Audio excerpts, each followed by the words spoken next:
લોકોને સાહેબ દોઢ મહિના તમારે એની કંપનીને કરવાની છે. કંપની તો જે હોય તમે મારી વાત સાંભળો પહેલા. તમારે જે બી રજૂઆત છે તમે તો અમારા માર્કા તમારે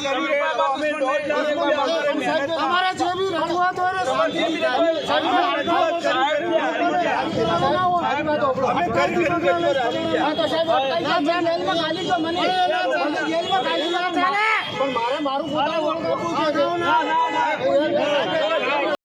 જો જરા પણ વાર થઈ હોત તો આ ઈ બાઇક મોટી મોટી ગુલબાંગો હાકી કંપની જેનું વેચાણ કરી રહી છે તે ઈ બાઇક ભડકે બળી હતી. જી હા, મગનભાઈ રબારીની આ પીડા છે, આ બેઠા છે કેમ કે તેઓને મોટી લલચામણી જે લાલચો આપી હતી ઈ બાઇક કંપની ઓલાએ, અને એ ઓલાનું આ ઈ બાઇક તેઓએ ખરીદ્યું હતું. મજેદાર સવારી રહેશે, માઇલેજ એટલે કે ડીઝલ પેટ્રોલના ખર્ચમાંથી તમે બચશો. માઇલેજ એટલે કે અંતર વધારે છે, ખર્ચમાં તમારે પેટ્રોલ ડીઝલ આવતું જ નથી, અને મજેદાર સવારી રહેશે. આ ઈ બાઇક અમારું ચલાવો તેવી મોટી મસ્ત જાહેરાતો ઓલા કંપનીએ પ્રચાર પ્રસાર માધ્યમોમાં કરી હતી. મગનભાઈ કિંમતના લલચાયા હતા અને મગનભાઈ રબારીએ આ બાઇક ખરીદ્યું હતું. તે પછી તેઓની પીડા પણ સમજવી પડશે ને ખાસ કરીને ટુડે ગુજરાતી ન્યૂઝ એવા તમામ લોકોને એક જાહેર સૂચના એક અપીલ કરવા માગે છે કે તમે જે પણ કંપની પાસેથી ગ્રાહક બની અને પોતાના જે પૈસા ખર્ચતા હો છો, ખરીદી કરતા હો છો, તેમાં આ પ્રકારના ઈ બાઇક અથવા ઈ મોટર, ઈ કાર ખરીદતા પહેલાં તેની કનેક્ટિવિટી, તેની સર્વિસ અને તેના જે દાવાઓ છે તેના પર ખાસ ધ્યાન આપજો, તે ખાસ જોજો. મગનભાઈ દેસાઈ કિંમતવાળા છેતરાયા છે અને મગનભાઈની પીડા એટલા સુધી પહોંચી હતી, એટલા માનસિક પીડિત બન્યા હતા મગનભાઈ કે આખરે તેઓએ આજે ડીસામાં ઓલા કંપનીની સામે સર્વિસ ન આપતા થયેલ પીડાથી પોતાનો માનસિક જે સંતુલન હતું તે ખોઈ નાખ્યું હતું ને તે બાદ તેઓએ ઈ બાઇકની કંપનીની નજર સામે મૂકી હતી, પેટ્રોલ લાવ્યું હતું, છાંટ્યું હતું અને ભડકે બાઇક બળે તે પહેલાં જ પોલીસ પહોંચી ગઈ હતી, પ્રશાસન પહોંચ્યું હતું, કંપનીવાળા પહોંચી ગયા હતા અને આ ઈ બાઇક ઓલાનું ભડકે બળતું રહી ગયું હતું. તમારે જે બી રજૂઆત છે તમે તો અમારા માર્કા તમારે જે બી રજૂઆત હોય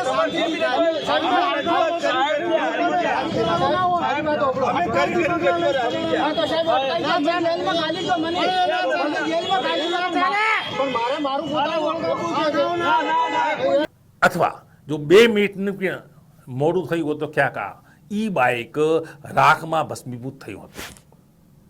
આ ઘટનામાં ગ્રાહકની પીડા સમજવી પડશે. ઓલા કંપની નહીં, તમામ ઈ બાઇકો વેચતી કંપનીઓ ગ્રાહકોની પીડા સમજવી પડશે. તમામ ઈ બાઇક વેચતા 3 વ્હીલર 4 વ્હીલરના લોકો, કંપનીઓએ આ પીડા સમજવી પડશે.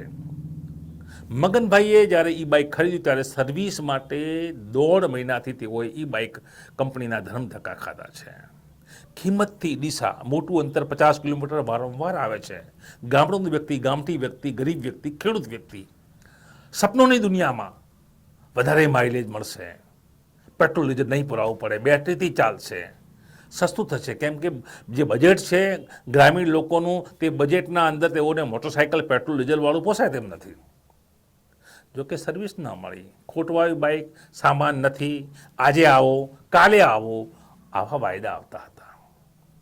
1-2 દિવસ નહીં, મગનલાલ રબારી કિંમતવાળાએ ગ્રાહકે પોતાના હક્કોને પોતાની નજર સામે ઉલ્લંઘન કરતા ત્રાસદાયી વર્તન સાથે જોયા હતા. 1.5 માસ સુધી વારંવારની થતી પજવણીથી આખરેથી કંટાળ્યા હતા અને આજે ઓલા કંપની આગળ પોતાનું બાઇક ઊભું રાખ્યું હતું. કેરોસીન છાંટી દિવાસળી ચાપે તે પહેલાં જ તેઓને અટકાવવામાં આવ્યા હતા. 1.5 મહિનાથી એ ગાડી નવી લીધી હતી, જલ્દી બંધ થઈ જાય છે. અહીંથી 1.5 મહિનાથી મૂકી છે તો કહે છે કે હજી પાર્ટ નથી આવ્યા, 2 દિવસે આવી, 2 દિવસે આવી, એટલે 1.5 મહિનો આ ગાડી પડી છે ને આજે એની હળગાવવાની છે. હવે મારે કોઈ બીજું કરવાનું છે અને કેસ બીજો નહીં કરવો, કોઈ નથી કરવું, મારે ગાડી હળગાઈ જવાની છે, બીજું કોઈ મારી વાત નહીં, હવે કોઈ નથી, બીજો કોઈ આ વસ્તુ લે ને આવી રીતે ઠગાઈ ન કરે, એ મારો કહેવાનો હેતુ છે. 1.5 મહિનાથી હેરાન કરી છે. 7 તારીખનો મને મેસેજ મળ્યો કે તમારી ગાડી તૈયાર છે. આ મેસેજ છે ફોનમાં કે તમારી તૈયાર ગાડી થઈ ગઈ, અહીંયા આયા એટલે કોઈ નથી કે હજી તો સામાન નથી આવ્યો. અને હવે કાલે મેં ફોન કર્યો, હું કાલે બાળી નાખવાની છે, તો આજે હવે સવારમાં ગાડી આવી છે કે સામાન હવે તમારો આવી ગયો હશે. તમને ગાડી કે મળે આ પીડા સમજવી પડશે એ ગ્રાહક કંપનીઓએ, એ બ્રાન્ડેડ કંપનીઓએ કે જેઓ આ પ્રકારના ઈ બાઇક વેચી સર્વિસ નથી આપતા. સર્વિસ મહત્વની છે. નહીં આપો તો આજે તો ઈ બાઇક, કાલે કોઈ ગુસ્સાઈ ભીડ, સંતુલન બગડેલું જે બગડી જાય છે તે એ પ્રકારના વ્યક્તિઓ કદાચ શોરૂમમાં પણ આગ ચાંપી શકે છે. કાયદો પછી તેઓની સામે જે પણ પગલાં લે. ટુડે ગુજરાતી ન્યૂઝ આ પ્રકારની હિંસાની હિમાયત નથી કરતું, પરંતુ લોકોની લાગણીને સમજવી પડશે. અને મગનભાઈ દેસાઈ જે છે કિંમતવાળા, તેઓને પણ ટુડે ગુજરાતી ન્યૂઝ અને આ પ્રકારની જે માનસિકતા ગુમાવેલી લોકોને સમજ આપવા કે કાયદો પ્રસ્થાપિત થયેલો છે, ગ્રાહક સુરક્ષા, ગ્રાહક અદાલતો પણ અમલમાં છે. આપે પણ સંતુલન ન બગાડી આ પ્રકારના પ્રયાસોથી દૂર રહેવું જોઈએ. નમસ્કાર.